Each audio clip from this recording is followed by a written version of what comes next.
Les doy la bienvenida a almuerzo, a este coloquio de almuerzo que se llama el Coloquio Central de la Licenciatura en Danza. Como les decía antes, está coordinado por los y las profesoras de las asignaturas Teorías e Historias de la Danza, que son 3 en nuestra licenciatura, y la idea con este coloquio es abrir un espacio de conversación y de encuentro donde hablemos de las posibilidades de investigación de los cuerpos en movimiento. Entonces hoy tenemos con nosotros al profesor Juan Camilo Londoño Manco. Él es egresado de la universidad de la carrera de Artes Visuales y es ahora profesor de la misma. También es profesor del ITM y hizo una maestría en creación. Um, sin, no me acuerdo muy bien en qué universidad, Juan Camilo. ¿Me podrías acordar, por favor? Fue en la Universidad Complutense de Madrid, en Perfecto, un tiene una máster en maestría en, investigación en arte y creación. exacto, tiene una maestría en investigación y en arte y creación de la Universidad Complutense de Madrid y ahora es parte del programa de doctorado de nuestra Facultad de Teoría e Historia del Arte. Para contarles un poquito del proyecto de Juan Camilo, les voy a leer el título de su proyecto de tesis de investigación de doctorado, que se me perdió. Juan Camilo, ¿me ayudas?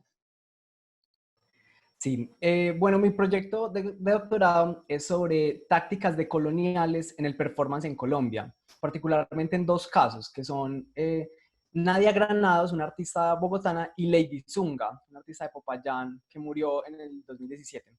Exacto, gracias. Entonces, que el título es muy largo. Entonces, lo interesante del trabajo de Juan Camilo es que está mirando específicamente las formas del hacer de 2 performers colombianas y cómo en su práctica artística, desde el arte de acción, desde su cuerpo mismo, están construyendo significados muy interesantes que de alguna manera están haciendo un contradiscurso a las estéticas modernas eurocéntricas que conocemos para la mayoría del performance. Entonces, antes de empezar, porque como tenemos gente de varios cursos, tenemos gente invitada externa también, solamente les quería recordar un poco por qué es tan importante esta investigación de Juan Camilo, sobre todo al pensar, al reflexionar, cuando estamos hablando de performance estamos hablando del arte, en Sudamérica se le traduce como arte de acción o arte vivo. Cuando hablamos de arte de acción, estamos hablando de hacer cosas con nuestro cuerpo y de la pregunta por la experiencia corporal como centro de la investigación artística. Entonces, en ese sentido, es la construcción de significados que tiene esa experiencia corporal, esa experiencia de movimiento, esa experiencia de vida experimentada desde la materialidad, la que está construyendo todos estos significados. Hay una cosa muy interesante con el arte de acción, el arte vivo o el performance, y es específicamente que la práctica artística, la investigación artística y la experiencia de vida van muy de la mano. Entonces, en la mayoría de performers podemos ver que las acciones políticas y las acciones artísticas van muy amarradas, ¿sí? Y en ese sentido podemos pensar estas experiencias de performance no solamente como una forma de experimentar el mundo, sino también como un lente metodológico para analizarlo. En el caso de Juan Camilo, él escoge principalmente 2 representantes de estas experiencias, que son Nadia Granados y Lady Zunga. Nadia Granados es una performer bogotana. Lady Zunga también es de Bogotá o es de Medellín, Juan Camilo. Ella nació en Popayán, pero su práctica la desarrolló más que todo en Bogotá. Vale, muchas gracias.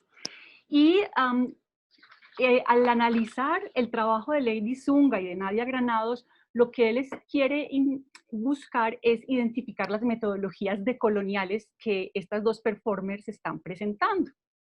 Y cuando hablamos de las metodologías decoloniales, son este tipo de metodologías que están interrogando de manera crítica las ideologías coloniales que vemos en el arte y la estética, ¿sí?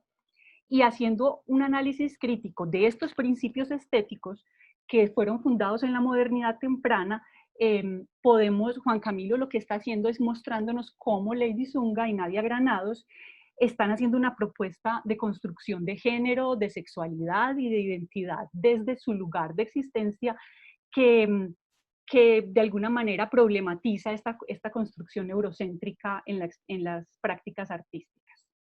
Esto era un poco para, digamos, contextualizarlos con el trabajo, porque hoy Juan Camilo no nos va a estar hablando de Nadia Granados, sino que nos va a estar hablando de una cosa muy interesante. Él nos va a estar hablando de una cosa muy interesante que está haciendo, y yo creo que nos puede, digamos, alimentar mucho para el trabajo individual de investigación, y es las formas de investigación que él utiliza para analizar estos casos. Entonces hoy nos va a estar hablando de una metáfora que está desarrollando para hablar del caso de Lady Zunga. Entonces, bueno, aquí los y las dejo con Juan Camilo. Bienvenido, Juan Camilo, y muchas gracias por este tiempo con nosotros. Muchas gracias, Ana. También quiero saludar al grupo de Arte y Sociedad que está invitado a este coloquio. Me parece también interesante esas conexiones, esos encuentros entre artes plásticas y danza y, bueno, otras disciplinas también, que no nos quedemos aislados en nuestros mundillos. Listo. Voy a compartir por aquí la pantalla. Vamos a ver, me confirman si se está viendo bien. Sí, se está viendo muy bien, Juan. Listo, perfecto. Bueno, buenas tardes, ¿cómo están? Muchas gracias también a todos pues, los asistentes y a Ana por la invitación. Muchas gracias por estar aquí acompañándonos en este rato. Como les comentaba Ana, hoy vamos a hablar un poquito sobre la luz, la visibilidad y también la opacidad y la oscuridad. Y finalmente vamos a hablar sobre un poco cómo afecta esta idea de la luz a la investigación y cómo vamos a ver el ejemplo de Lady Zunga, un poco introducirla al final, de pronto para los que no la conozcan, y como les contaban, viendo cómo se puede relacionar esto de la opacidad con la práctica de esta artista bogotana. Bueno, aquí en esta imagen estaba yo un poquito más joven con las luces en el espacio público. Comencemos con el Enlightenment. Enlightenment traduce la ilustración. Es como esa época en la historia europea donde se afirmó que Europa estaba produciendo el conocimiento de la humanidad, ¿cierto? Entonces se hablaba, por ejemplo, del siglo de las luces, es uno de los términos, la luz de la razón. Entonces se establece una metáfora de la luz como conocimiento. Esa idea de que, por ejemplo, la luz es cuando te prende el bombillito, la luz es una idea, la luz es el conocimiento, viene como de estas épocas de iluminar oscuridades. Pero entonces, no solo esa metáfora de iluminar oscuridades se ha asociado a ideas y conocimientos, sino también a aclarar o blanquear aquello o aquellos que en la vida social o política se definen como oscuridades. Bueno, algunas de las ideas que circulaban en aquella época, estamos hablando de entre los siglos XVII y XIX, más o menos se ubica, son, por ejemplo, el binarismo cartesiano, que plantea como unas divisiones tajantes de la realidad. Por ejemplo, ser humano, naturaleza, masculino, femenino, blanco, negro. Enseguida profundizamos en eso. El universalismo es como el conocimiento que está produciendo allí se postula como universal, como la verdad universal, ¿cierto? De la humanidad. Y por tanto es eurocéntrico, porque era un conocimiento que se producía particularmente en Europa. Aquí tenemos a Newton, Sir Isaac Newton, quien en el año 1666 descubre hace un aporte importante a las leyes de la refracción. Él fue presidente del Royal Society en Inglaterra que era como una organización muy importante en la ciencia donde se validaba qué contaba como conocimiento y qué no. Comencemos con esta frasecita y les doy un minutico para que la lean, por favor, de Juan Pimentel.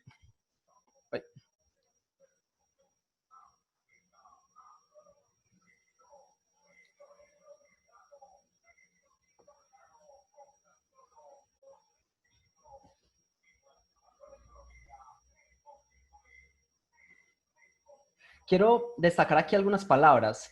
Por ejemplo, eso de la propagación. Cuando la luz se propaga de una fuente de luz hacia lo oscuro. Entonces, fíjense cómo el pensamiento europeo se empieza a concebir como que es ese pensamiento el que se propaga hacia el resto de la humanidad. La iluminación de zonas sombrías. El progreso, que es una de las narrativas, uno de los grandes relatos, los relatos centrales de la modernidad o las modernidades. Esa idea de que la humanidad está progresando y que la modernidad lo que hace es el progresar, ¿cierto? Entonces, así se va conformando esa metáfora de la luz. René Descartes o Descartes proponía que una idea que la llaman como la doble sustancia, de que se puede separar la realidad del objetivo, lo objetivo y subjetiva. Por allí está el vendedor de helados, de pronto lo escuchan a lo lejos. Para Descartes, entonces lo que debía hacer la ciencia, los pensadores, era liberarse de toda la subjetividad, de todo eso corporal y llegar a la razón pura, ¿cierto? Que sería la verdad, a la objetividad pura, la verdad, descubrir las leyes detrás de las cosas, las leyes universales que gobiernan a las cosas y a las personas, ¿cierto? Entonces, ahí se empieza a plantar esa que lo llaman como la herencia o el legado cartesiano, de división en binarios, dualista de la realidad. Su pensamiento sería influyente para un paradigma que dominaría en la ciencia en los siglos posteriores, que se denomina el positivismo, que es aquel que concibe que hay una realidad ahí afuera y que la ciencia lo que debe hacer es llegar y descubrir su dinámica, su lógica pura y explicarla, ¿cierto? Librándose de la subjetividad, dar unas explicaciones objetivas puramente dichas, lo cual puede funcionar para algunos campos disciplinares, pero que cuando hablamos de definir lo social y lo cultural, vamos a ver que es muy problemático. Aquí tenemos pues entonces el positivismo, es un paradigma fundacional. Esto quiere decir que tiene una concepción realista valga la redundancia, de lo real, o sea, que puede dar cuenta de la realidad como es, puramente, ¿cierto? Y fundacional significa que parte de unas premisas que se consiguen como verdaderas, como leyes universales. En el positivismo, la mirada del investigador, del científico, es neutral. Es un supuesto pues, de este paradigma de que se puede llegar a la neutralidad de la mirada. El conocimiento que se genera se plantea como racional y universal. Para Descartes, entonces, lo importante era llegar a la razón. Acuérdense esa famosa de pienso, luego existo, ¿cierto? La razón era el alma. Él buscaba separar razón de las emociones, del cuerpo, de la subjetividad, todo eso que contaminaba ese conocimiento racional y universal. Y el positivismo, además, busca entonces una lógica que se podría definir con Edward Glissant como de lo transparente. Mostrar la realidad como es allí afuera, totalmente explicable, definirla, clasificarla de manera transparente, que sea totalmente visible.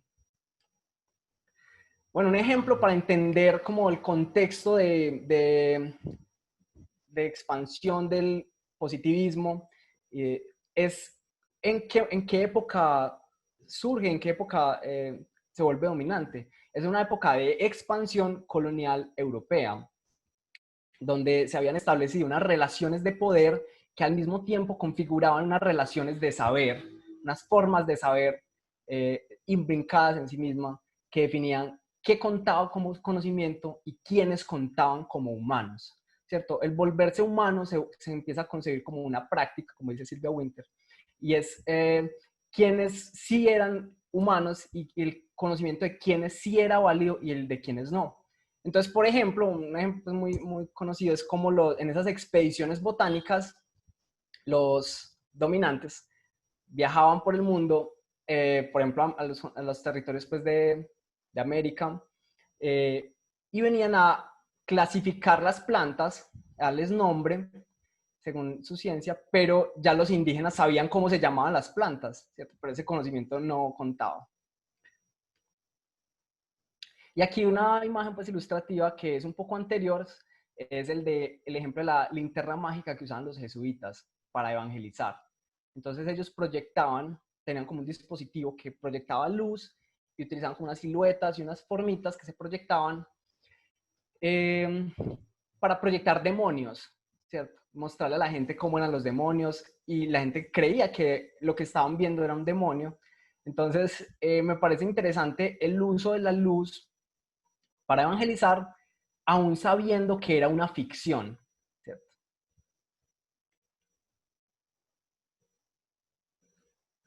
La luz, entonces, con esto podríamos decir que además tiene unas connotaciones, pues se entremezclaba con otras representaciones previas, por ejemplo, las del bien y el mal, ¿cierto? O la luz y las tinieblas, lo que estaba bien moralmente y lo que era pecaminoso también. Y eso empieza como a entremezclarse con representaciones culturales de las prácticas culturales de quienes eran válidas y las de quienes no. Bueno, blancura y blanquitud. Para Bolívar Echeverría, la blancura es la piel blanca, tener piel blanca. Pero la blanquitud es un estilo de vida ideal en las sociedades capitalistas modernas que han sido estructuradas por el racismo. Entonces, la blanquitud es una exigencia de unos comportamientos. Ya no solamente se ubican en un tono de piel, sino que es una exigencia de muchas cosas que se vuelve como el ideal occidental y con pretensión universal de estilo de vida, cómo se debía hacer y pensar. Vemos aquí pues esta imagen un poco también ilustrativa. Leamos, por favor, estas dos frasecitas, listo, de Ann Stoller. Esta es la primera.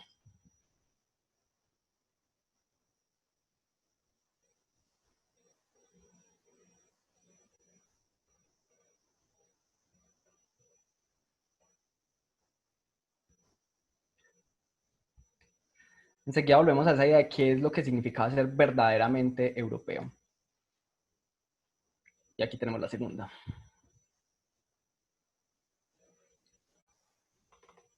Uy, se me fue, perdón.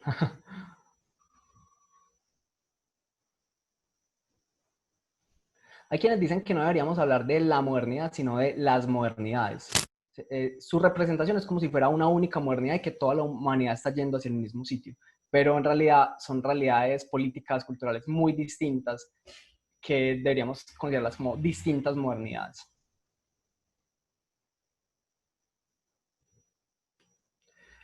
Este es un fotograma de la película de Square. Se les recomiendo muchísimo. El que no haya visto esta película, por favor, cuando termine esta charla, lo primero que haga sea ir a buscar esta película. Porque plantea esa pregunta de la ética en el arte. Cómo cuenta la historia de un curador de arte y en un caso pues, que le sucedió con una exposición de ficción, pero cómo el arte parece tener una ética que no corresponde muchas veces a la ética del mundo allá afuera, ¿cierto? Listo. El colonialismo entonces brindó un modelo para conceptualizar las desigualdades sociales, tanto en las colonias como en Europa. Ann Stoller ha mostrado cómo el colonialismo no solamente definió unas jerarquías humanas en las colonias y una forma de organización y una imagen de humanos en las colonias europeas, sino también fue central en la constitución de la identidad burguesa misma. Eh, Ella cuestiona un poco las ideas de Foucault, que consideraba como en sus contenidos era muy eurocéntrico porque considera que la identidad burguesa se había formado como que le da un segundo lugar al racismo. Ann Stoller considera que el racismo y esas representaciones de luz y oscuridad, blanco y negro, por ejemplo, fueron centrales en la constitución de la identidad burguesa europea. La raza, ustedes saben, es una invención, como lo ha mostrado Aníbal Quijano, que toma su forma como la conocemos, particularmente con la conquista de América, ¿cierto? Al menos algunos autores la rastrean en ese momento. Y que plantea como la separación de la humanidad en grupos discretos, con unos tonos de piel, unos rasgos fenotípicos, que no solamente describen como unas características físicas, sino que describen una predisposición moral y unas capacidades intelectuales. Entonces, a ese entrelazamiento de ideas es lo que va formando la noción racial. Pero entonces la identidad europea no solamente se localizaba en tener un tono de piel blanco o en haber nacido en Europa, sino que a la vez había una exigencia de demostrar un comportamiento como de blanquitud, como lo llama pues Echeverría. Y bueno, aquí pues en estas imágenes creo que no habría que decir mucho, ¿cierto?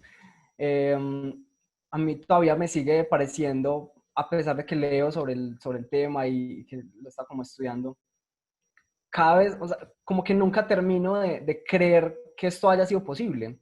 Eh, esta invención de la raza y las consecuencias genocidas pues, que ha tenido y que sigue teniendo en la actualidad.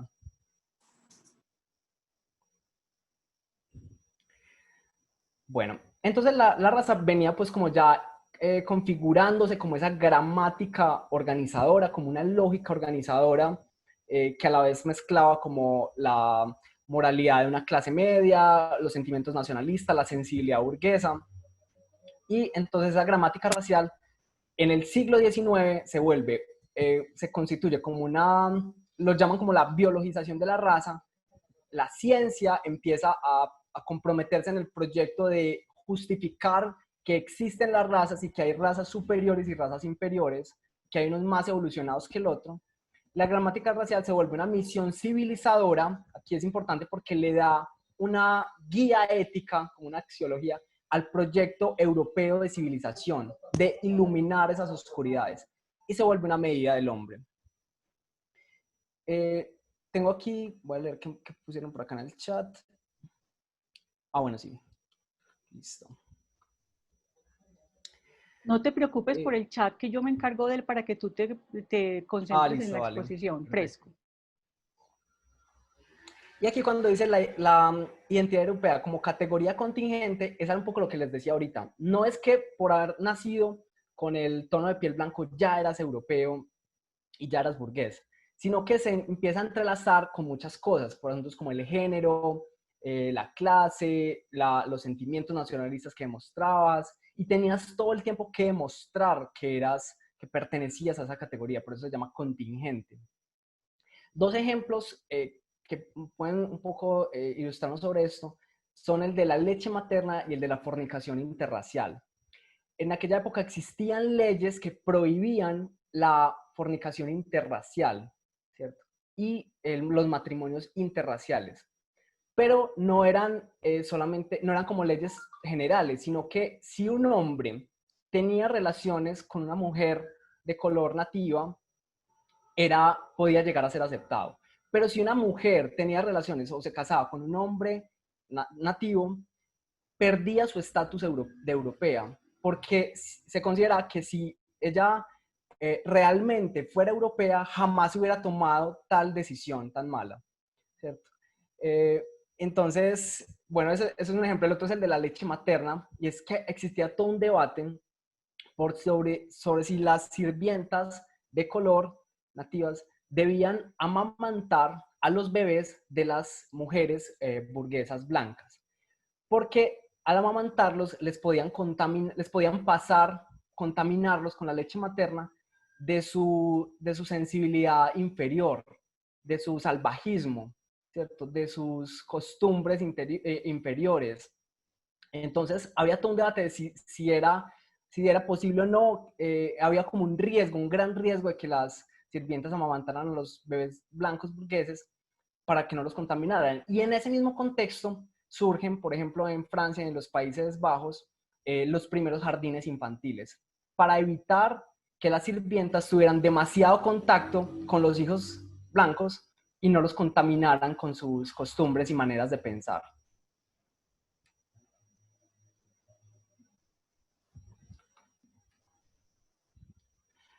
Listo. Algo que comparten los discursos de la sexualidad, el pensamiento racial y las retóricas del nacionalismo son estas cosas. Todos tienen unos indicadores de distinción. Muchos de ellos se ubican precisamente en el cuerpo. Por eso el cuerpo a mí me parece que es central para pensar casi que cualquier tema. Hay un índice de tratos internos de cómo comportarse ante esos signos. Se considera que hay unas disposiciones psicológicas y una esencia moral, además de una capacidad intelectual, ¿cierto?, asociada a estos. Se considera pues que, seguramente ustedes conocen esto, pero que las costumbres, la sexualidad de los nativos era más primitiva, era menos evolucionada, le faltaba en definitiva esa luz de la civilización que lo autodisciplinara, o la disciplinara y que le enseñara a tener un carácter más civilizado. Fíjense cómo se van combinando categorías como la raza con nociones posteriores como la de civilidad, los comportamientos civiles. Entonces es muy interesante esas prácticas, esas formas de reinscripción, recuperación, reaparición de esa gramática racial, ¿cierto?, que adquieren nuevos lenguajes, nuevas maneras de expresarse, pero que estructuralmente mantienen nociones de superioridad e inferioridad. Aquí les traje un ejemplo, es en Colombia, el de Margarita Ariza. Ella es una artista que en esta propuesta del 2019 exploró la imagen de un retrato del único presidente negro que ha tenido Colombia, que es este señor Juan José Nieto Gil, el cual fue como borrado de los archivos. Su imagen no se cuelga con la de los demás presidentes. Él fue presidente durante 6 meses. Y ocurrió algo muy particular, perdón, fue que su retrato lo enviaron a Francia para que lo restauraran y lo blanquearan, ¿sí?, para que fuera más adecuada la representación para blanquear pues como su memoria. Incluso leía pues como en la reseña de esta obra que el presidente Juan Manuel Santos no quiso, cuando estaba pues en la presidencia, no quiso colgar este retrato junto a los demás. Entonces Ariza lo que hace es una exploración de ese blanqueamiento de la imagen de este presidente negro. Bueno, por favor, para que leamos esta frase.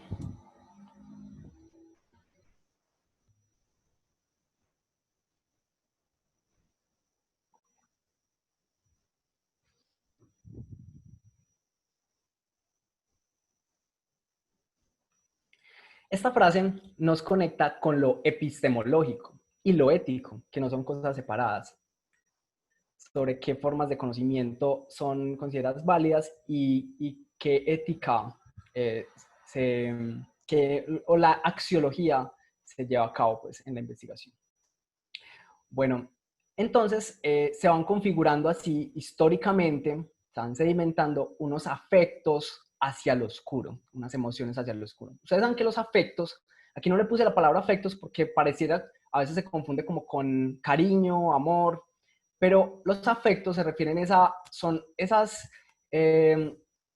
como esas intensidades no discursivas que conectan la experiencia cotidiana, la experiencia corporal, la experiencia sensible, las emociones, con dinámicas políticas más grandes o que están macropolíticas, de economía política, geopolíticas. Entonces, los afectos lo que hacen es conectar eso que uno siente, casi que uno creyera que es individual, con una época, con un contexto histórico, con un contexto político, cultural, y cómo se ha sedimentado, cómo se han configurado esas intensidades no discursivas.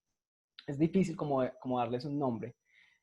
Por ejemplo, Sueli Rolnick habla del inconsciente colonial, y es de cómo la colonialidad no la vemos, pero está como en nuestro inconsciente.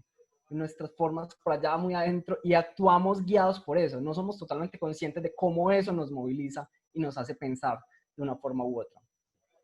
Aquí en esta imagen tenemos la exposición 89 noches, que fue una exposición del Museo de Antioquia, la cual exploraban cómo los artistas han apostado a descolonizar la sexualidad y la oscuridad, ¿cierto? Cómo esas dos cosas se conectaban. Y se llamaba así porque duraba 89 noches la muestra. Fue una exposición que la curó Carolina Chacón y Stephanie Novak.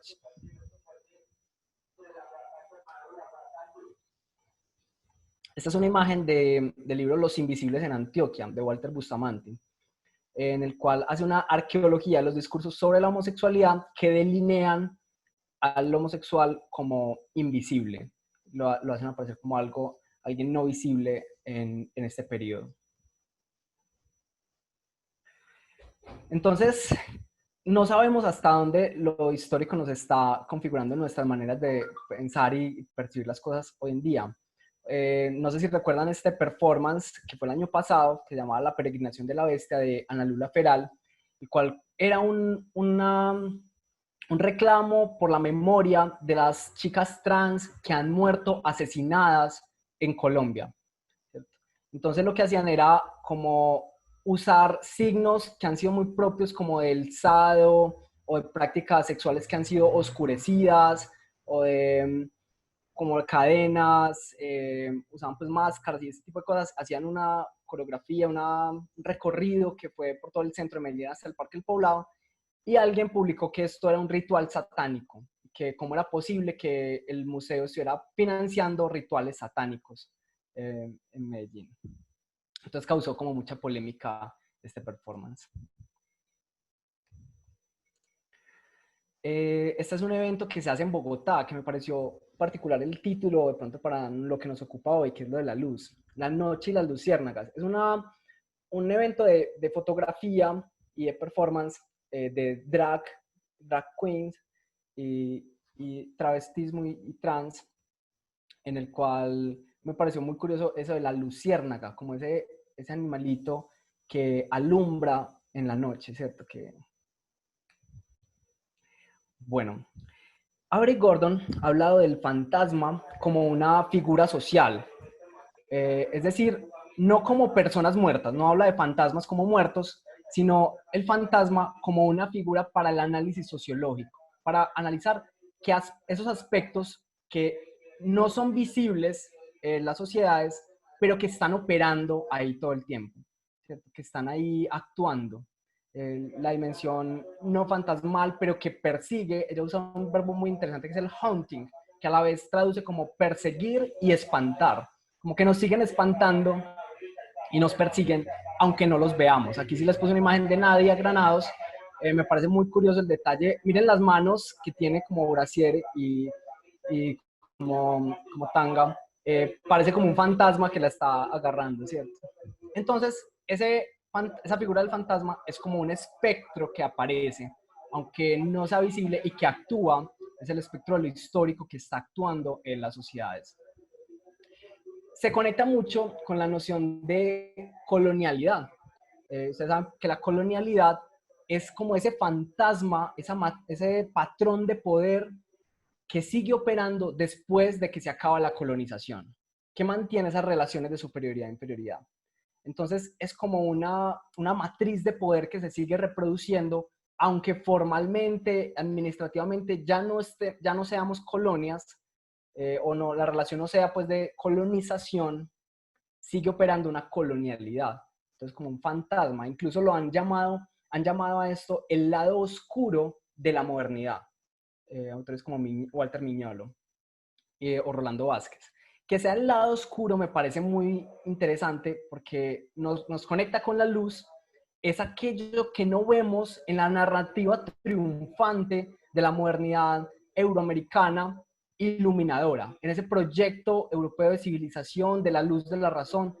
Para que ese proyecto se haya establecido como la verdad y como la historia de la humanidad, tuvo que haber en su lado oscuro precisamente todo un sistema de desigualdades, exclusiones, opresiones, racismo, que le diera forma, ¿cierto?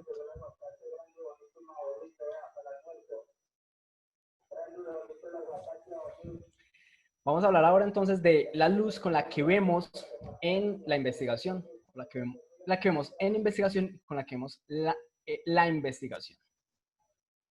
Comencemos con esta frase de Norman Denzin e Ivona Lincoln.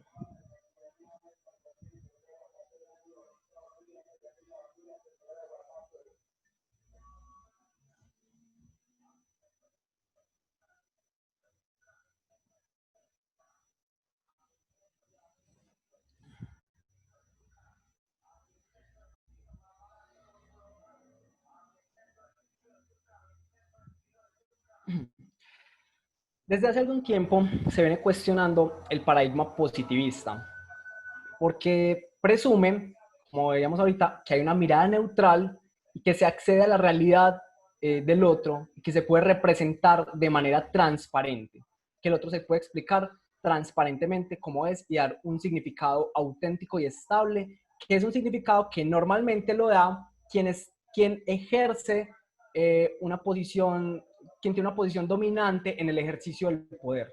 ¿Cierto? Entonces el científico que está en ese lugar de dominante es el que representa cómo es el otro, el que lo explica, el que desde su mirada iluminadora dice cómo es ese otro, que no puede pensar por sí mismo, sino que él lo tiene que representar. Y bueno, el positivismo, como les decía, sobre todo en lo social y en lo cultural, es muy problemático porque plantea una definición como universal, como neutral, como la verdad. Se basa en esa idea de lo verdadero, la lógica de lo verdadero. Entonces, en los cuestionamientos que se han venido haciendo al paradigma positivista, eh, es muy importante que se considera que no existe una única verdad. Cualquier verdad está siempre filtrada, como decía, veíamos en esa frase, por los lentes de la raza, clase, género, religión, economía, por todos aquellos contextos que se cruzan y nos hacen ver el mundo de cierta manera y nos hacen decir, esta es la verdad, pero en realidad pues es una construcción. Entonces, ante esto, pues el poeta Edward Glissant proponía la metáfora de la opacidad. Ante la luz, ante una luz que quiere iluminar y clasificarlo todo, y decir cómo son esas otredades, eh, Glissant proponía la opacidad como un derecho de que todo el mundo debería tener, ¿cierto? De que no le entre totalmente la luz, de no poder ser totalmente explicable. No se trata de un cerramiento impenetrable, en una autarquía impenetrable, donde sea como aislado, no se trata de eso, sino que se trata de que uno no pueda ser reducible. Se trata de una irreducibilidad, podríamos decir esa palabra. Es decir, renunciar a la vieja obsesión de descubrir qué está en el fondo de las naturalezas y saber que cualquier definición que damos es construida y no es verdadera en términos pues, fundacionales. Entonces, para Glissant, bueno, él valora mucho lo que hacían los reclamos por la diferencia, ¿cierto? Por aceptar la diferencia. Pero él sentía que aceptar la diferencia lo que hacía era instalar una jerarquía de decir como te tolero que existas, acepto tu diferencia, pero te tengo que medir y hacer encajar en mi sistema, en mi norma. ¿Cierto? Entonces como que instala esa jerarquía, el solo basarse en aceptar o tolerar la diferencia. La opacidad es más bien como renunciar a esa obsesión de clasificar y definir la verdad de las cosas. Aquí les traje una imagen de un artista muy conocido que se llama Miguel Ángel Rojas, que hizo una serie en 1979 en Bogotá, en la cual él tomaba fotos con una cámara estenopeica, seguro muchos lo conocen, en el Teatro Faenza, que era un lugar donde la gente iba como a ver películas, pero en realidad era un lugar de encuentros gay, ¿cierto? En una época en que todavía no era tan abierto esto, quienes estuvieran, demostraban como esta sexualidad, esta orientación sexual, tenían que irse a lugares oscuros, irse a lugares no visibles para poder tener su ejercicio de la sexualidad. Entonces, Miguel Ángel Rojas lo que hace es, con esta cámara estenopeica, ustedes saben que esta cámara es una cajita con un huequito y le meten el papel fotográfico detrás. Y entonces el man lo que hace es abrir el huequito y la luz entra, impregna el papel fotográfico y la tapa. O sea, no dispara con obturador, sino que es una caja de galletas, o seguro alguno ha hecho ya estas estenopeikas. Entonces me parece interesante cómo la luz entra, impregna el papel, y esta fue la propuesta de Rojas. Sin embargo, uno podría preguntarse, tal vez a la luz de la opacidad, si acaso estas personas no tenían derecho de no ser fotografiadas, de no tener que ser totalmente visibles. No sé. Bueno, por aquí les traje una propuesta que hacen Alessia Jackson y Lisa Massey para la investigación cualitativa, que la llaman como Thinking with Theory, o pensando con la teoría. Para ellas, esta es una propuesta de metodología que lo que hace es rechazar la división tajante que viene de esa herencia cartesiana de teoría y práctica, como cosas separadas. Y más bien empiezan a pensar que la teoría lo que debe ser es como un umbral que permita refractar y permitir nuevas maneras distintas, abrirnos a nuevas maneras de concebir y de ver las cosas. Entonces, ser como un umbral que refracta. En esa medida, la teoría no ocupa un lugar separado en la investigación de la práctica, sino que el leer, el teorizar, el conceptualizar es pensar, es práctica, ¿cierto? Porque te cambia la manera de ver las cosas. Ya no puedes pensar como antes. Pero no se trata de una teoría que uno la toma igualitica y la aplica, sino que la refracción, ustedes saben que la refracción lo que hace es que cambia el ángulo de la luz, entonces no es que se refleje, no se refleja, sino que se refracta. En esta metodología, que lo llaman threshold como umbral, ¿cierto? Los significados de los agentes no se toman como auténticos o verdaderos. Incluso lo que una persona piensa de sí mismo no es que sea individual y que haya nacido con él, sino que siempre hay conexiones con esas dinámicas sociales, culturales, históricas más amplias. Entonces, pensar que el significado es auténtico sería ingenuamente desconocer esas otras conexiones. También la práctica de la investigación no es meramente una búsqueda desinteresada del conocimiento, como en esa premisa positivista de que es conocer por conocer, como de manera desinteresada. Y siempre hay unas ubicaciones sociopolíticas, geohistóricas e institucionales que le dan sentido y que hay un interés en conocer qué cosas y qué no se conoce, qué se desconoce también. Listo. Y delinear el significado como inestable. O sea, los significados que puede dar, por ejemplo, el agente, el investigador, el científico o los participantes, no son estables y fijos, sino que siempre son modos de relación, siempre son procesos. Y la misma práctica de la investigación se considera como un proceso, donde la teoría no es una fase que ya pasa lo otro, sino que todo el tiempo está refractándose y abriendo nuevas posibilidades. Otra metáfora de la investigación, en cuanto a la luz, la de Laurel Richardson, de la cristalización. Porque el cristal es una figura, una forma que tiene como muchos ángulos, que crece, cambia, se altera, pero no es amor. Esta figura responde a una metáfora que era la de la triangulación. Normalmente cuando se hablaba de combinar, por ejemplo, métodos cualitativos con cuantitativos, combinar distintos métodos, se hablaba de triangular. Pero resulta que el triángulo es una figura plana, bidimensional y que mantiene los métodos y las suposiciones como estáticas y ya dadas.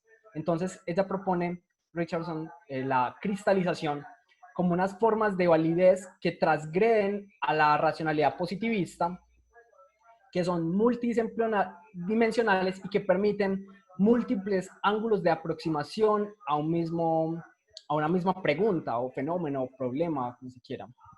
Entonces, me parece muy interesante metodológicamente esta metáfora de la cristalización.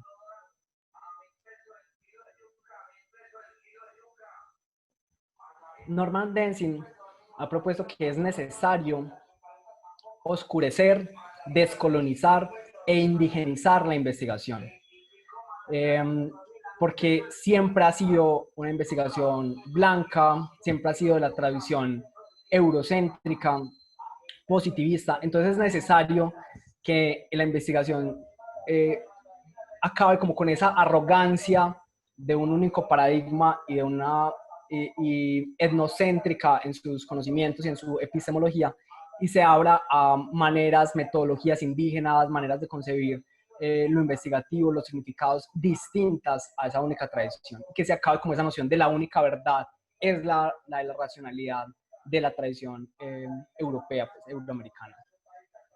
Aquí en las imágenes les traje a Camila Janan Rashid, es una artista muy bacana que se la recomiendo mucho.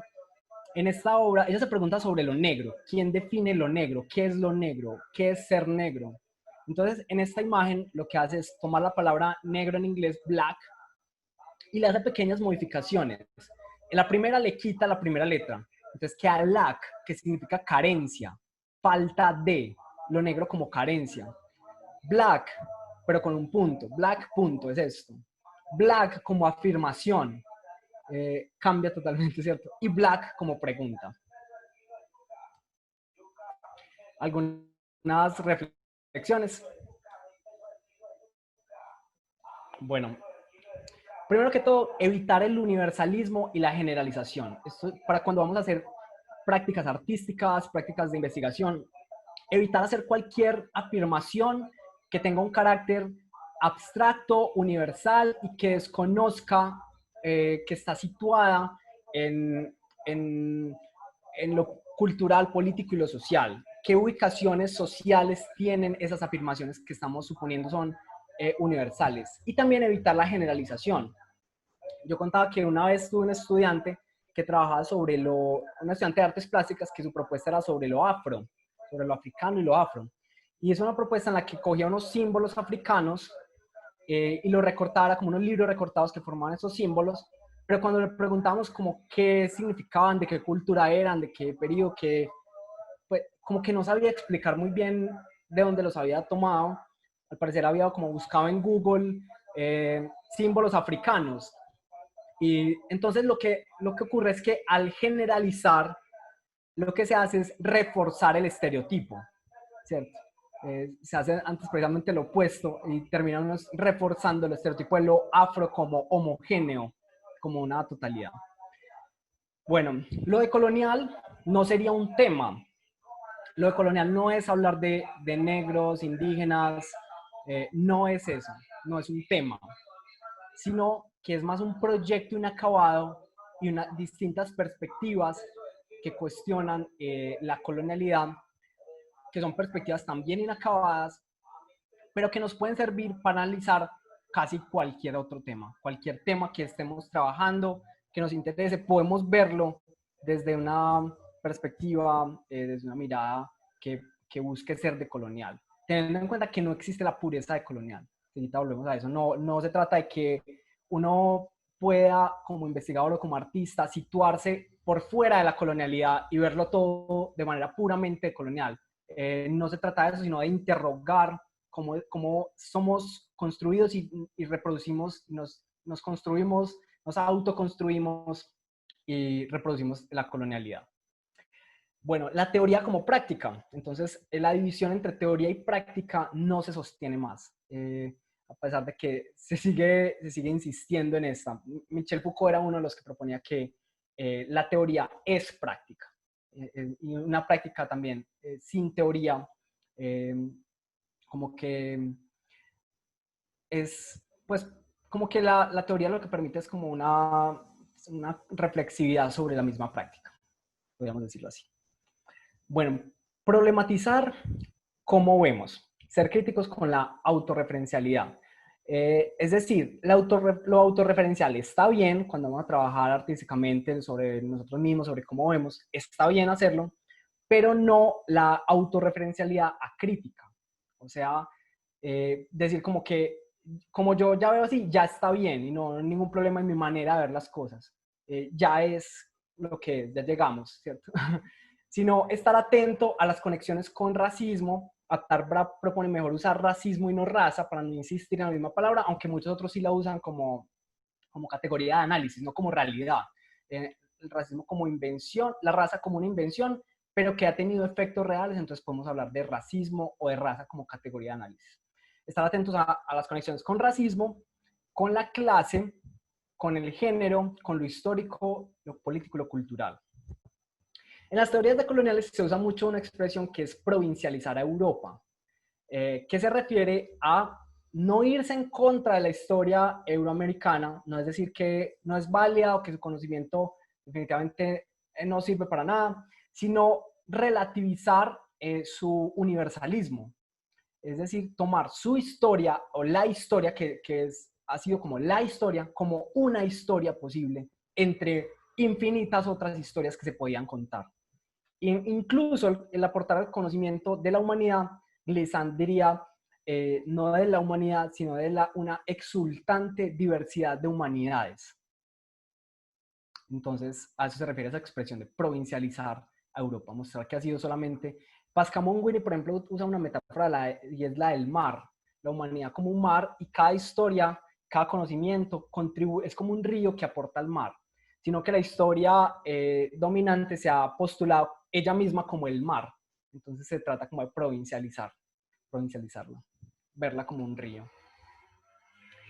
Bueno, precaución con la contemporaneidad totalizante, la reducción de la diferencia a lo transparente y la exigencia de encajar en parámetros investigativos o artísticos homogeneizantes.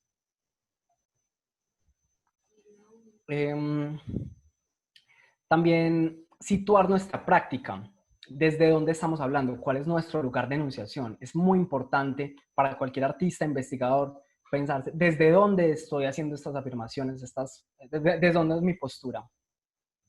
Estar atento a las lógicas de reinscripción y recuperación, como veíamos con Ann Stoller. Una que se me ocurre es, ¿qué tal esa idea del artista como más inteligente? El artista como más creativo, más reflexivo, más inteligente que el resto de la humanidad. ¿Acaso no se trata de una reinscripción del buen gusto y de la sensibilidad burguesa que veíamos pues europea? Que a su vez tiene unas escalas de superioridad e inferioridad. Entonces, no sé, les dejo esa pregunta. Hacer conexiones.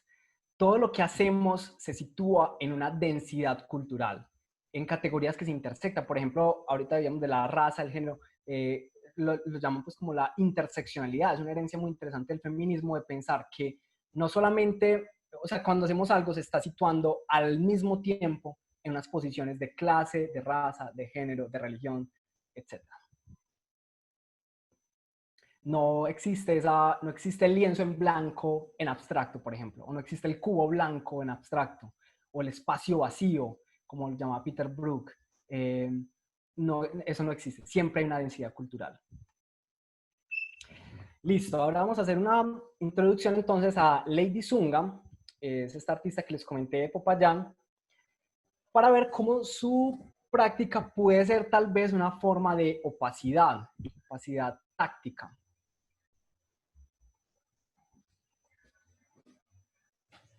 Por aquí tenemos algunos de sus objetos. Estas son unas fotos que pude tomarle con una fotógrafa que se llama Eliana Arango. Miren aquí, por ejemplo, el detalle de los fósforos, su imagen en los fósforos como una forma de luz. Lady Zunga se hizo muy famosa por cambiarse el nombre a las letras del abecedario. Aquí se puede ver de pronto un poquito chiquito. Ella se llamaba ABCDFG, su segundo nombre era HIJKLMN, su primer apellido OPQRST y segundo apellido UVWXYZ.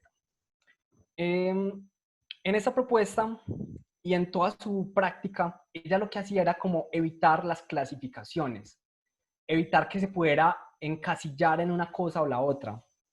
Ella era performer, DJ, artista visual, y en su práctica como que no la concebía como una cosa separada de su propia vida, sino que ella misma era o pretendía ser inclasificable.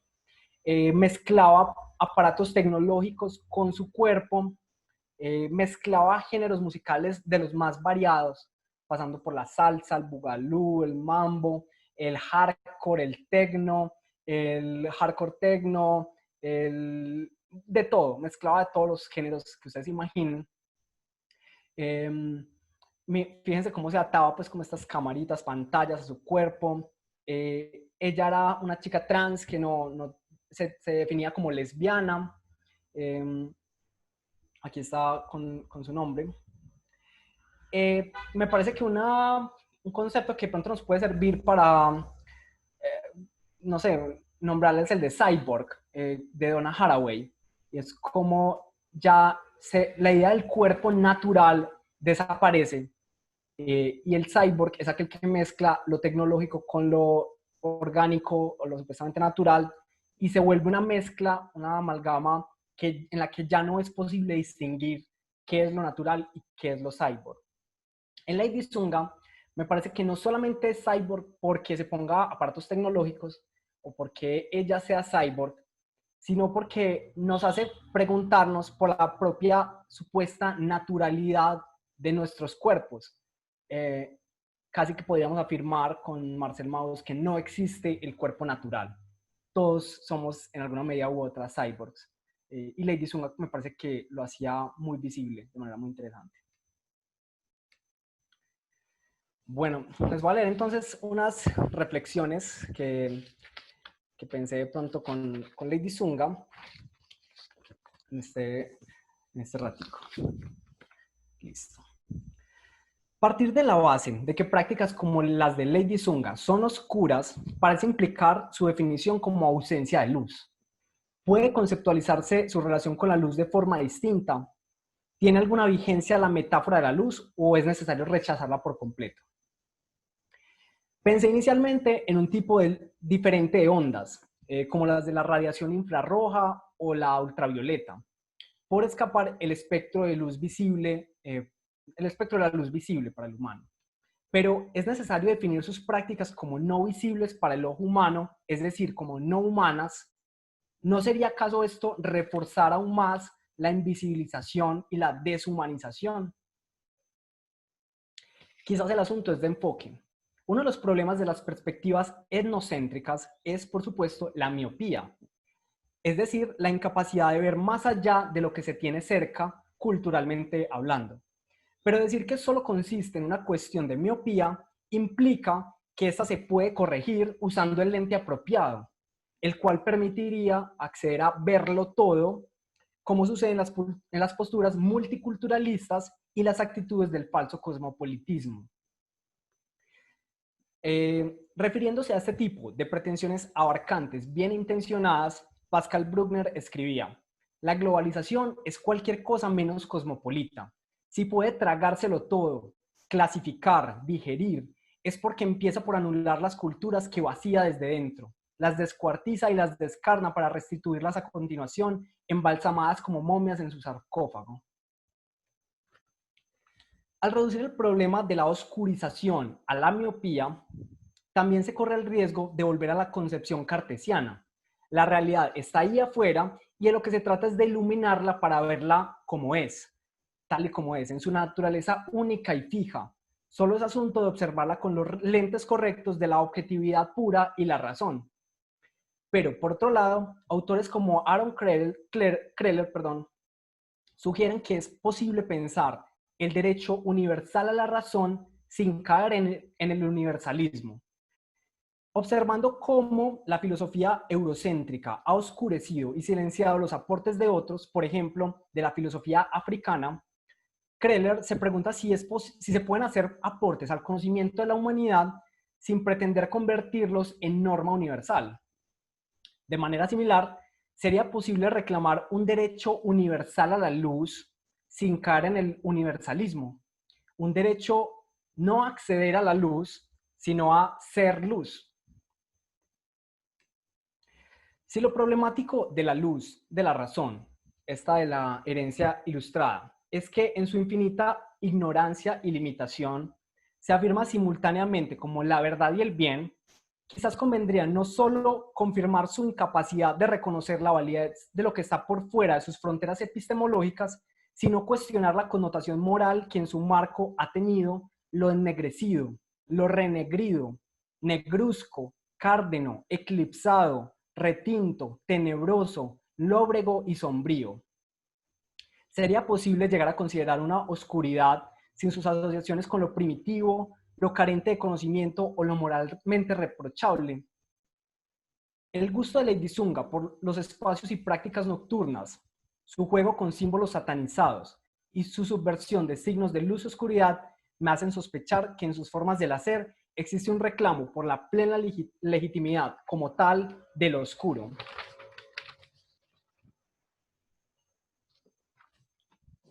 Uno podría preguntarse entonces si no solamente deberíamos reclamar, como hace Glissant, el derecho a la opacidad, sino también el derecho a la oscuridad, a ser un cerramiento impenetrable.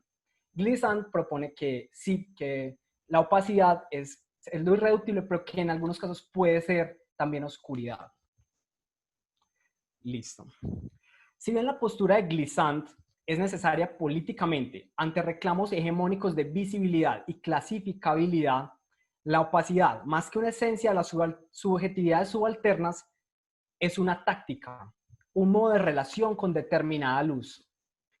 Esto no significa que las identidades subalternas o las dominantes sean claras y carentes de contradicción, y que no puedan ser para sí mismas una multiplicidad de fenómenos ocurriendo al mismo tiempo, visibles en algunos aspectos, opacos, refractivos u oscuros en otros. Aquí en esta imagen vemos cómo en sus tarjetas Lady Zunga ponía las letras del abecedario y las ponía como se ve la tabla Ouija, esta tabla que se asocia pues con lo satánico. Entonces la ponía así las letras y esta era su tarjeta personal.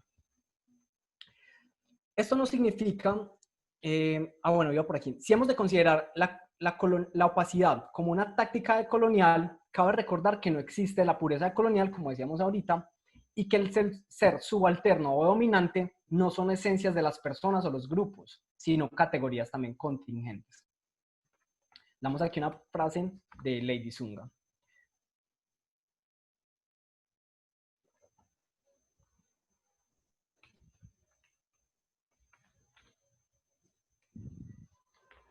A la luz de una tradición cultural heteronormativa, las prácticas corporales, artísticas, sexuales y estéticas o aestésicas de Lady Zunga son opacas. Permiten que entre una cierta cantidad de luz para revelarse interferentes a la naturalización del género binario, pero no admiten ser encajadas en taxonomías normalizantes, por lo cual siempre conservan una cantidad necesaria de oscuridad. Quienes tuvieron la oportunidad de acercarse a Lady sin el prejuicio propio de la obsesión clasificatoria seguramente no apreciaron en ella oscuridad, sino una forma muy única de luz que iluminó otros caminos posibles para sus modos de subjetivación. Dudando de su propia percepción y creencias, Descartes afirmó que solo podía estar seguro de que pensaba y por lo tanto existía, reflejando su escepticismo, pero no sus binarios de cuerpo-mente y objetivo-subjetivo. De lo único a lo que podemos estar seguros es de que veremos en Lady Zunga luz u oscuridad dependiendo de lo que culturalmente sean para nosotros dichas construcciones, lo cual resulta en la imposibilidad de llegar a una determinación universal sobre su naturaleza lumínica. Quizás esta sí podría ser una suerte de premisa fundamental, una suerte de premisa fundacional, que se refiere pues como al positivismo. Saber que, como sugieren Norman Denzin e Ivona Lincoln, nuestras afirmaciones invariablemente son observaciones socialmente situadas. En ese sentido, la luz siempre ha sido artificial. Muchas gracias.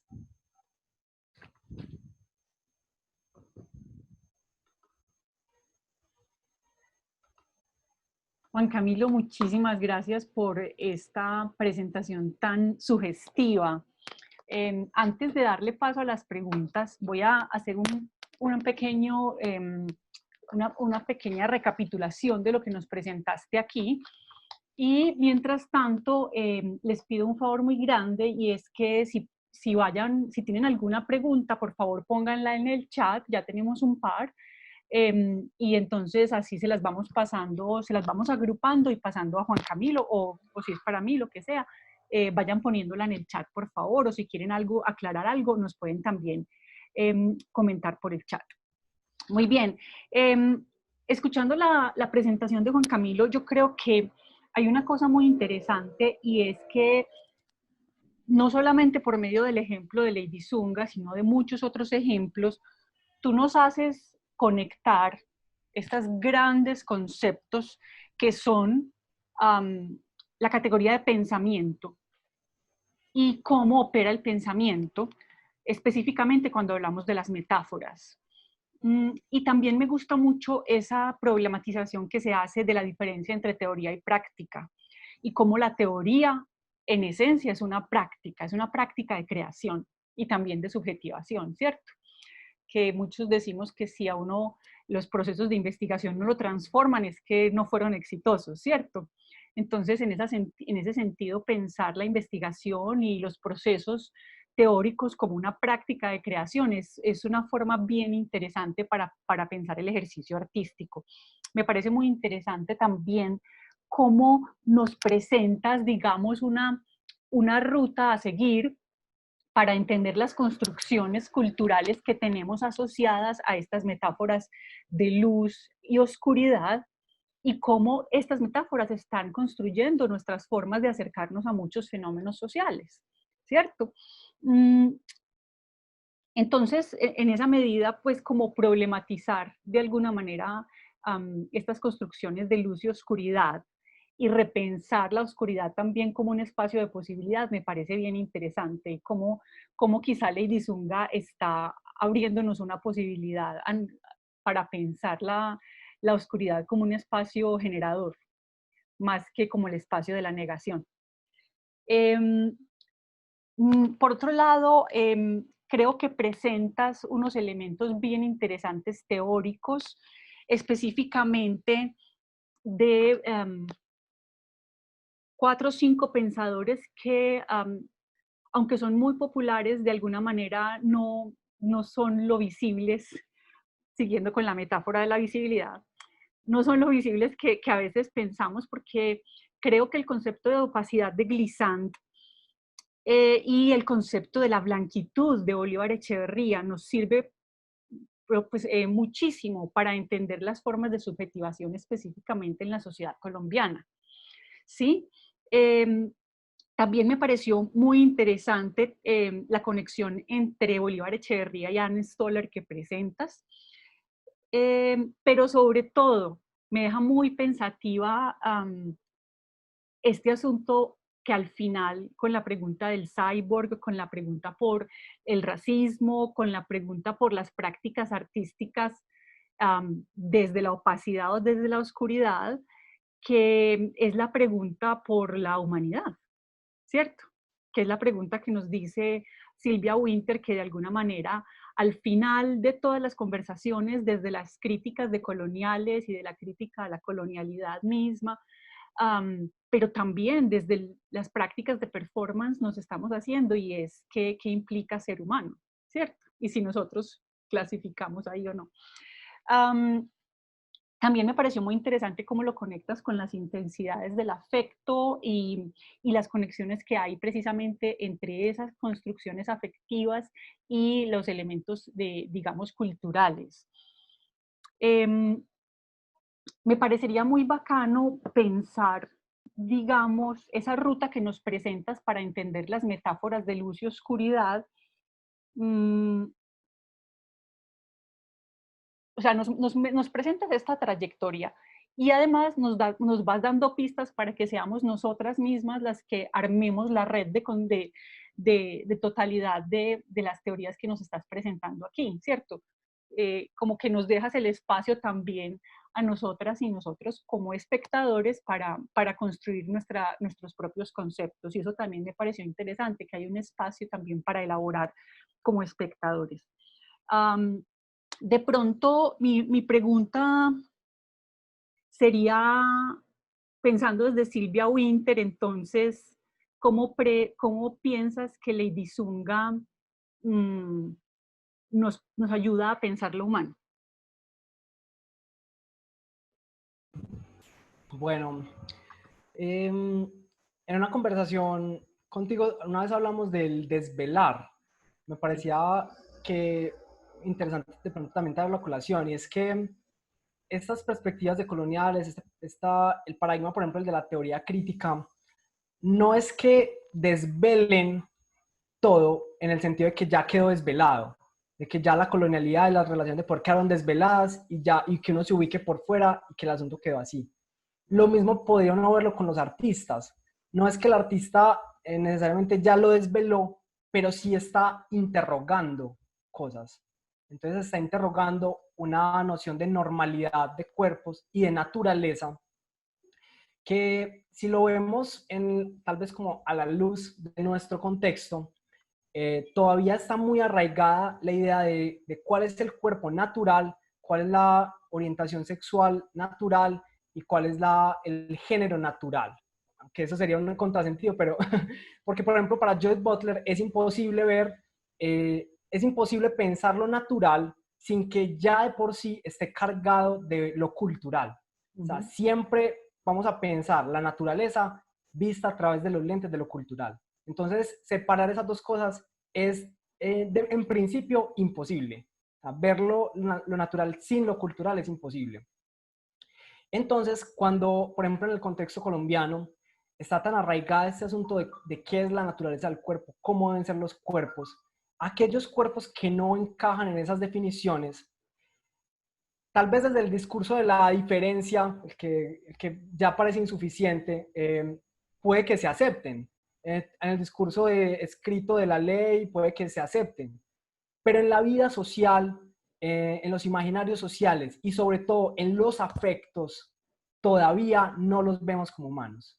Entonces ahí me parece que se puede conectar con ese reclamo por quienes cuentan como humanos y quienes no. O como Butler los llama, pues como quienes cuentan como sujetos y quienes no. Bueno, dos cositas. Mientras estábamos conversando, varias personas pusieron en el chat que había una intermitencia en la señal. Entonces, si alguna persona quiere que Juan Camilo o que yo les aclaremos o expandamos en algo de lo que él haya conversado, por favor nos lo pone en el chat. Por otro lado, Pablo Suárez preguntó hace un rato que él pregunta, ¿qué contribuciones puede hacer el giro lingüístico en la cultura a los estudios decoloniales sobre el performance? Buena pregunta. Por ejemplo, el giro lingüístico lo que hace es tener una posición deconstructiva de la verdad, ¿cierto? Y mostrar cómo el lenguaje y las verdades son construidas culturalmente bajo una lógica histórica que las sedimenta y que las hace aparecer como con un efecto de naturalización, como lo llamaba Pierre Bourdieu, ¿cierto? Como naturales, como una especie de naturaleza. Entonces el giro lingüístico lo que hace es mostrar que nuestro conocimiento y nuestra manera de comprender las cosas del mundo tiene unos límites y que incluso esos límites son del mismo lenguaje y pues de lo que hemos aprendido y lo que tenemos disponible.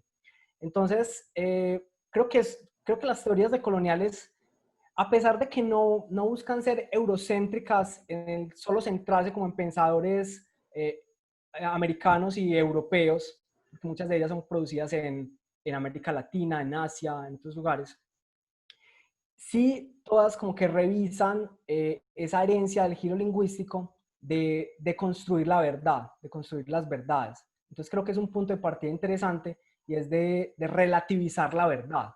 Entonces creo que todas se nutren de esa herencia del giro lingüístico.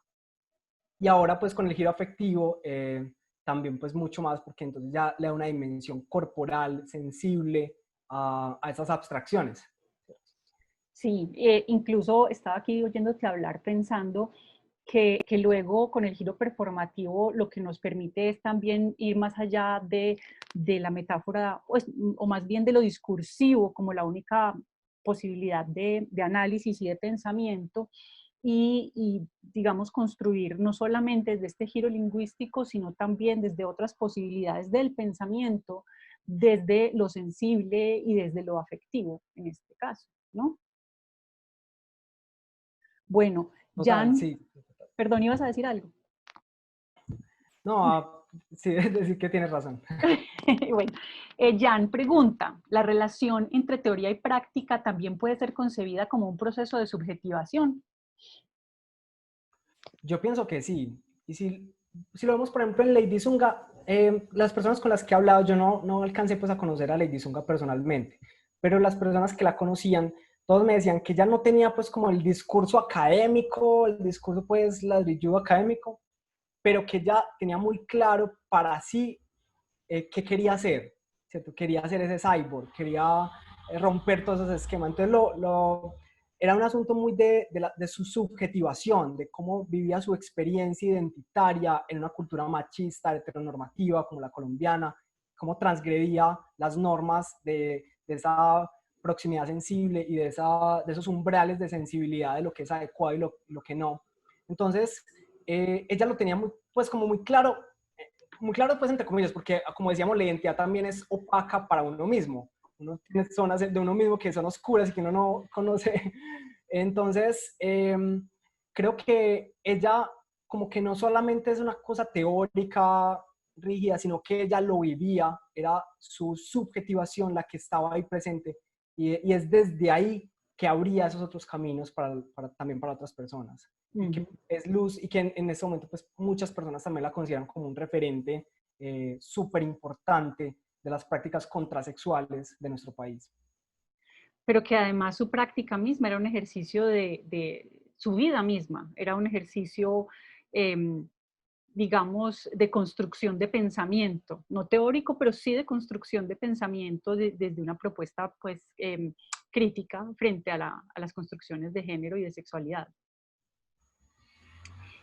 Antes de continuar con las preguntas, porque no sabemos, como no conocemos a todas las personas que están en esta sesión con nosotros, quisiera que nos contaras un poquito, porque es que Lady Zunga ya se murió, Nadia está viva, entonces con ella has podido tener entrevistas y has tenido un intercambio, pero entonces, porque también a mí me parece muy interesante hablar un poco de la metodología de trabajo, entonces, ¿cómo has podido, digamos, trabajar o acceder a este universo de Lady Zunga, ya que ella no está con nosotros? Te estás Ese ha persiguiendo sido, tú también un fantasma, ¿no? sí, sí, total. Y ese ha sido más complejo porque, bueno, los últimos meses pues que ha estado la cuarentena ha sido difícil ir a los espacios donde ella vivió, conocer personalmente a las personas con las que ella mantuvo contacto. Entonces ha sido como más complejo que con Nadia, porque a Nadia sí pues la he podido conocer, entrevistarla, pero sí se trata como de ir reconstruyendo como lo que llama José Esteban Muñoz, esa efímera. Él lo llama como trabajar con lo efímero. En este tipo de prácticas que son como medio underground, no son las de la institucionalidad, el museo, la alcaldía, sino que son como más underground, que suceden en bares, se dan en cabarets, se dan en pequeñas exposiciones en lugares como underground autogestionados. Lo efímero, por ejemplo, las invitaciones que se hacen, el Los rumor, tiquetes, sí, cualquier. todo eso es lo que recoge el investigador. Entonces ha sido como más bien trabajando desde ahí, como de todos esos contenidos efímeros, tratando como de reconstruir un poco esas trayectorias. Pero bueno, sí. Sí, porque ahí es muy interesante porque nosotros trabajamos con cuerpos en movimiento casi siempre y con la acción corporal presente. Entonces, ahí hay dos retos. No solamente está el reto de perseguir un cuerpo ausente, pues Lady Zunga ya se murió, pero además está perseguir un cuerpo ausente en la virtualidad, porque no puedes, ¿cierto? Ahora con la cuarentena te queda aún más difícil, entonces por eso digo que es como perseguir de pronto the trace, las huellas, los rastros que ha dejado en la arena Sí.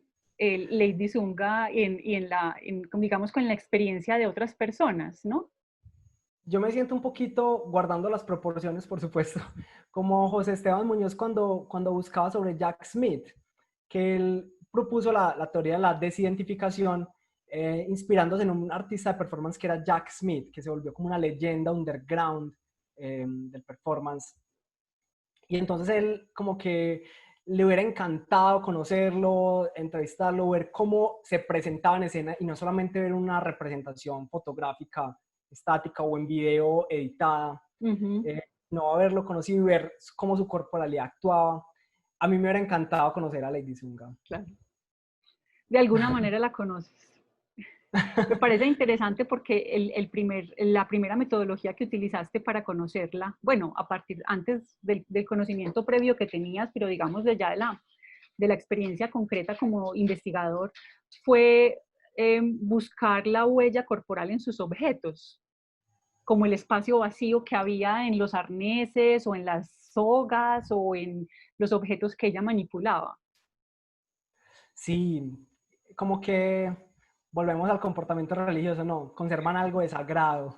Sí, Esos los objetos. objetos aún tienen ese aura de su presencia viva ahí. Muy bien. Sí, total. Eh, Aquí dice Diana, me gustaría pedirle a Juan Camilo si por favor puede repetir su definición de las emociones y la reflexión final de que toda luz es artificial. La definición, bueno, listo. Entonces, La definición de las emociones, cuando estabas hablando lo que pasa es que hay un concepto que se llama el affect, que en español tiene una traducción compleja, porque si decimos afecto, usualmente cuando hablamos de los afectos estamos pensando en el afecto que yo le tengo a alguien, el cariño que le tengo, pero cuando hablamos del afecto en la filosofía estamos hablando más de lo que nos afecta y de cómo afectamos nosotros a otros. Entonces estamos hablando de las construcciones en red de esas emociones. Entonces tú ahorita dijiste una definición muy compacta y clara de esa definición de affect, que si podrías por favor repetir. Sí, pensando en los afectos, hay que pensar que no solamente son como lo que conocemos como cariño, amor, te quiero mucho, sino que es como lo define como intensidades no discursivas. O sea, no se localizan en la palabra no termina de capturarlas, que conectan la experiencia como individual de las subjetividades con dinámicas sociales, colectivas, macropolíticas, y entonces son como lo que sentimos, nuestras emociones están conectadas con eso. Por ejemplo, Sara Ahmed hacía un texto sobre la performatividad de la repugnancia, como cuando alguien nos repugna. Por ejemplo, he escuchado personas que dicen como las feministas me repugnan, ¿cierto? O esos gays, todos esos trans me dan asco. Cómo ese asco está estableciendo relaciones y está siendo performativo, creando realidad. Entonces, y no nace con el individuo, o sea, se aprende en el entorno social. Entonces, por eso me decía como que toda luz, si veremos en la disyunga luz o oscuridad, depende cómo, con lo que tenemos relación socioculturalmente, nos define en gran medida. No significa que no haya agencia, que seamos totalmente determinados por la cultura, sino que también tenemos agencia, pero que está determinada en gran medida por lo cultural, nos determina. Entonces, si lo que veremos ahí será luz, oscuridad, veremos carencia, veremos pecado, veremos primitivismo o veremos luz, puede ser en la misma práctica, dependiendo de dónde nos situemos. Por eso decía que la luz siempre ha sido artificial y siempre será artificial. La luz es como cuestionando ese legado eurocéntrico positivista de concebirse como la luz, como el sol que ilumina las oscuridades y es la verdad. Eso es como por eso siempre ha sido artificial. Muy bien. Y también estaba pensando en eso de la luz, como a la crítica del régimen escópico, de que todo puede ser aprendido a través de la vista, de que todo se puede ver, que, ¿cierto? La luz del sol llega a todas partes. Ese es otro tema. No me quise meter mucho porque ya se ampliaba demasiado, pero el ocularcentrismo y la metáfora siempre ha sido de la vista, Ujú, del ver, no de la corporalidad, no de la oralidad, no de otro tipo de cosas. ujú. Sí, de la vista como un sentido que aprende, que apropia cosas, ¿no? Y que lo automatizamos, todo el tiempo estamos diciendo mi manera de ver, mi perspectiva, entonces casi que habría que revisarlo todo, como dice Enrique Dussel, todo el tiempo nuestro pensamiento es eurocéntrico, tenemos que revisarnos constantemente eh, porque lo automatizamos y en el mismo uso del lenguaje todo el tiempo estamos volviendo al ocularcentrismo y volviendo como a eso. Muy bien. Ahora Nadia nos dice algo, te está haciendo una pregunta muy interesante. Ella dice que entró un poco tarde, entonces quizá dijiste algo al principio. ¿Qué tiene dentro de ahí no entendí muy bien Nadia, de la caja de herramientas? Eh, o sea, ¿cuál es el lugar en esta caja de herramientas conceptuales que tú tienes, que nos has mostrado en el transcurso de la presentación? Pones ejemplos como el de Oscar Muñoz, Miguel Ángel Rojas o la curaduría de 89 noches, que no elaboraste mucho en ellas. Entonces la pregunta es, ¿estos son ejemplos que ilustran el planteamiento que estás exponiendo o son propuestas que han dotado de sentido tu aproximación a Lady Zunga? Ah, ya, incomprensible. ¿Qué tiene de incomprensible dentro de la incomprensibilidad? Bueno, Nadia. Eh, Básicamente lo que Nadia está preguntando es si estas propuestas de Oscar Muñoz, Miguel Ángel Rojas y la curaduría de 89 noches también te sirven para pensar, o sea, han sido formas de aproximarse a este análisis de Lady Zunga o fueron ejemplos para ilustrar lo que estabas proponiendo. Las Qué dos pena, cosas. Ana, me equivoqué en el Dale. tipeo del Gracias. chat. Perdón. No, la pregunta es sin la palabra incomprensible. Ah, Es ya. simplemente, sí, es eso. Yo ya entré un poquito tarde y me gustaría saber cómo nos presentaste varios ejemplos, casos de proyectos artísticos como el de Oscar Muñoz, de Miguel Ángel Rojas, la curaduría 89 noches, y entiendo que que estás presentando una caja de herramientas, ¿no? De un proyecto doctoral. Mi pregunta es si esos casos están como ejemplos, ¿no? De este armazón conceptual, o si estos proyectos dotan de sentido en sí tu estructura analítica, tu aproximación a Lady Zunga, etcétera. Me parece que hay de las dos, de las dos como maneras. Por ejemplo, proyectos como el de 89 noches sí me ha parecido como muy inspirador, y me parece que haya una curaduría en un museo tan tradicional como el Museo de Antioquia, que haya habido una curaduría sobre descolonizar la sexualidad y la oscuridad, habla de que hay unas preguntas que están como en el ambiente, en el momento, que como que yo no me estoy inventando las cosas, sino que sí hay como unos intereses por preguntarse por cómo se ha definido la luz y la oscuridad, y quiénes han sido definidos y qué prácticas han sido definidas como luz y oscuridad. Lo mismo con el de Ana Lula Feral, como el hecho de que tenga estos gestos, de una se califica de satánico, ¿cierto? De una se califica como moralmente reprochable. Esto, ¿cierto? ¿Cómo es posible que se patrocine eso? Entonces, en ese sentido, esos sí me han servido como para el análisis. Pero hay otros que, por ejemplo, el de Oscar Muñoz, ese sí era más como para ilustrar un poco como la idea, porque esa de Oscar Muñoz era como una obra en la que él se proyecta como cuerpo presente organizando unas imágenes. La obra se llama El coleccionista, la presentó en el MAM y en Cali, en la tertulia.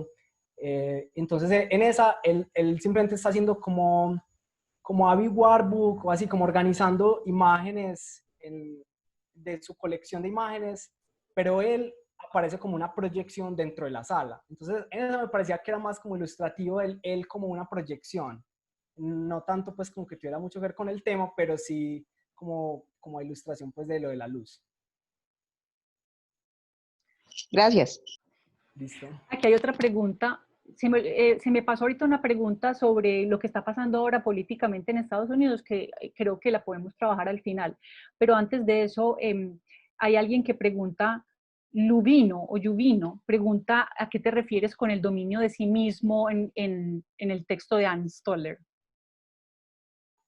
Ann Stoller ha realizado cómo la disciplina y la autodisciplina fueron centrales para la identidad burguesa europea. Entonces, esa autodisciplina era aprender cómo debía llevarse una sexualidad normalizada y qué sentimientos se tenían que tener, cuáles eran las sensibilidades adecuadas, cuáles eran los tonos de piel adecuados, conectaba como varias cosas, ¿cierto? Como la sensibilidad de clase adecuada. Entonces, eso era algo que se tenía que demostrar todo el tiempo. No se podía eh, como, como se normalizaba, se crea como un parámetro de qué era lo adecuado para ser humano. Entonces, a eso me refiero a eso se refería Ann Stoller con el dominio de sí.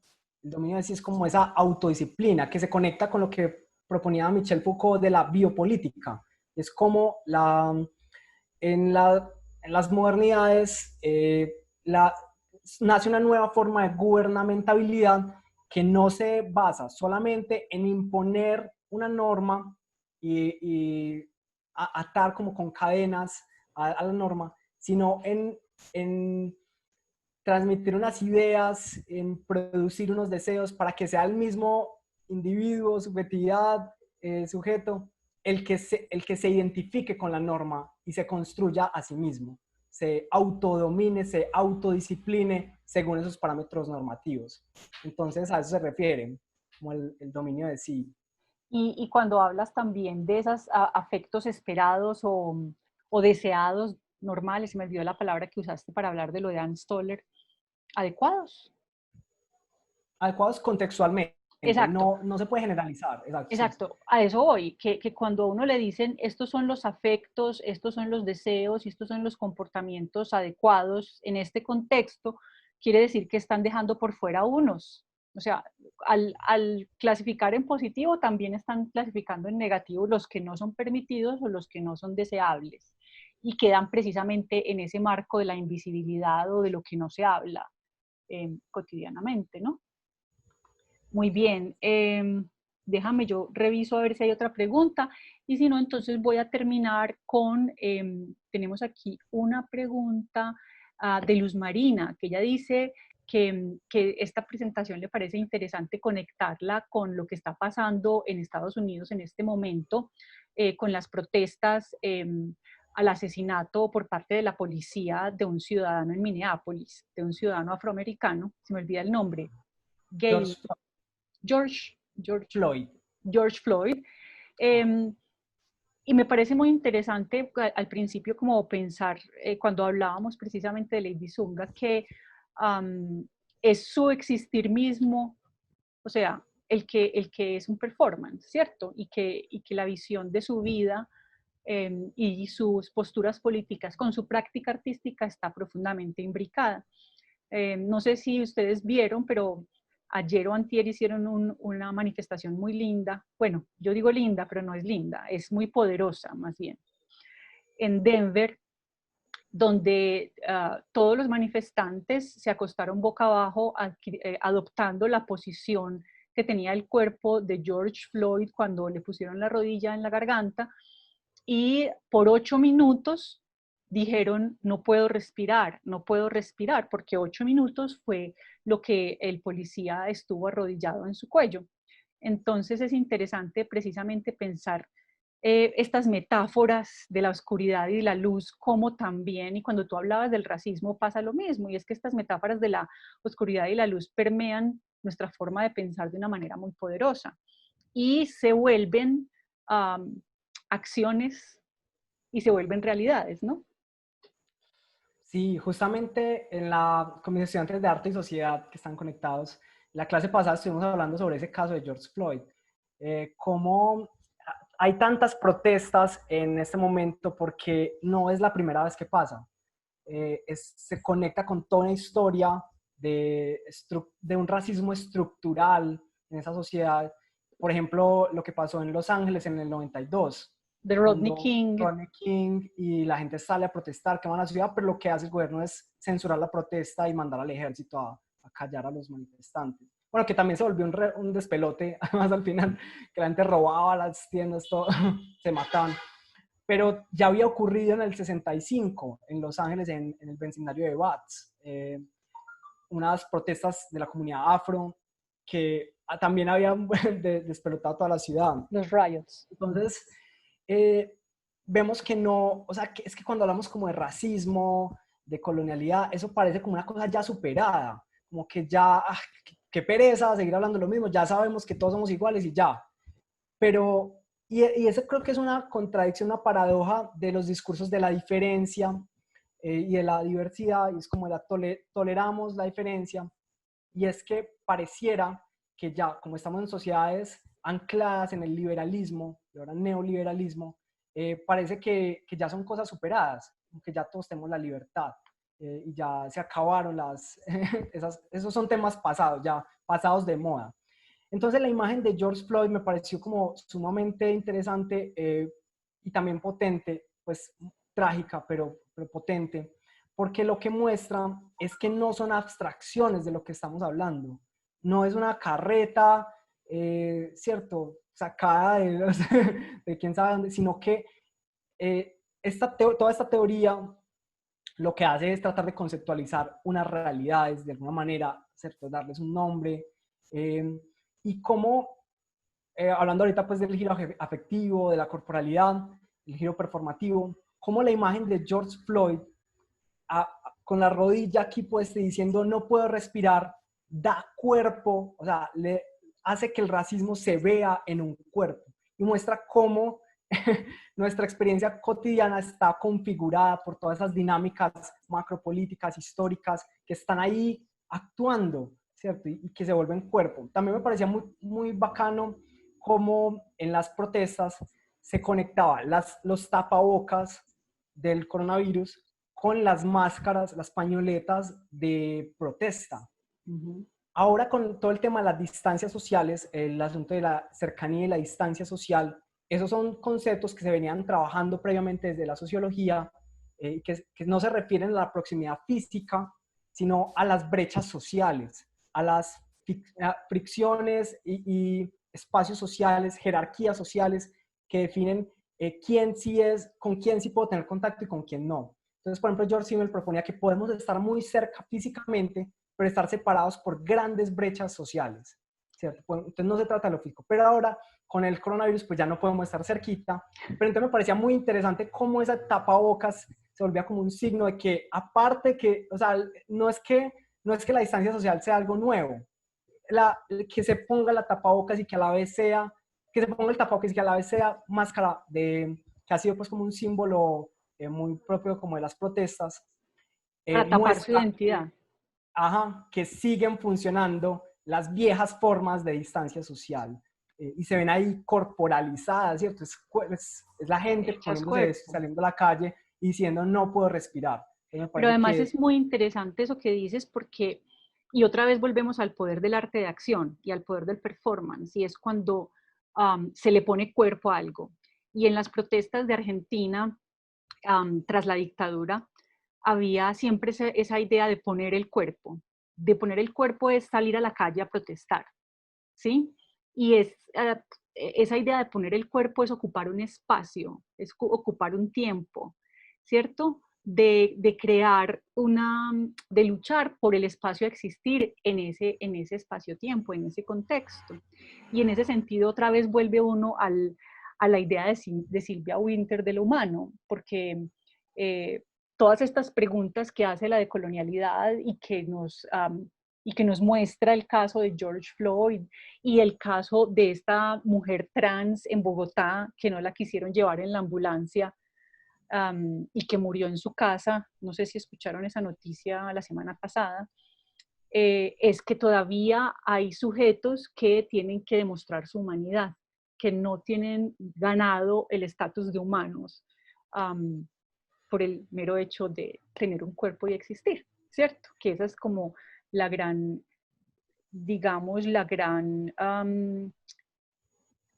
paradoja de la modernidad, ¿no? Y de este mundo, de la era de la razón y todo esto. Bueno, yo creo que vamos a dejar aquí por hoy. La conversación puede seguir porque hay muchas patas para esto.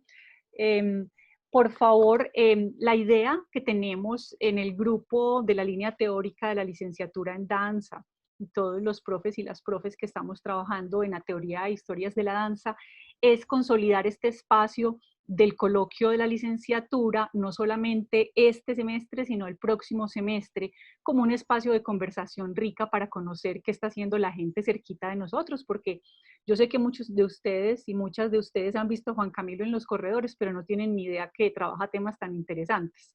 Entonces ya saben, dentro de 8 días vamos a tener una conversada muy rica, porque están invitados 3 personas que conocen mucho y son investigadores e investigadoras en danza contemporánea en Colombia. Entonces, dentro de 8 días, el lunes al mediodía, tenemos a Raúl Parra, Angélica Gamba y Juliana Congote conversando sobre las escrituras del movimiento y los modos de pensar y hacer historias de danza en Colombia. Entonces, les voy a leer la reseñita de la charla que vamos a tener dentro de 8 días. Dice, pensar la historia de la danza en Colombia como una construcción sociocultural implica observar los acontecimientos dancísticos contextualizados históricamente e inmersos en una dimensión subjetiva propia de las acciones corporales. Muchos de estos trabajos históricos han reflexionado sobre los textos que narran maneras y modos de hacer danza en este país. Pese a la desconfianza que por momentos suscita la palabra como medio de registro histórico de aquello que pareciera inacible y fugaz, como la danza, vale la pena recordar que las estrategias verbales narrativas nos permiten dar cuenta de la experiencia danzada a través de aquel que relata lo ocurrido, recuerda sensaciones o describe transformaciones corporales. Probablemente una relación entre la danza y la acción de narrar, entendiendo esta última como un ejercicio de contar un acontecimiento, sea el hecho de que ambas son formas de transitar por el tiempo, con el movimiento o las palabras que refieren a ciertos fragmentos de la existencia y que indiscutiblemente inscriben de manera inconclusa las experiencias de la vida. Otra vez seguimos persiguiendo desde la palabra el cuerpo en movimiento, como lo está haciendo Juan Camilo en su trabajo intentando reconstruir las acciones de Lady Zunga a partir de las historias de la gente que la conoció, de quién participó en los eventos, de los registros materiales. Asimismo, entonces, dentro de 8 días, nuestros 3 invitados van a reflexionar de cómo hacer historia de la danza tiene también esa responsabilidad de transmitir de alguna manera este poder del cuerpo en movimiento. Así que estaremos compartiendo por las redes el link de Zoom.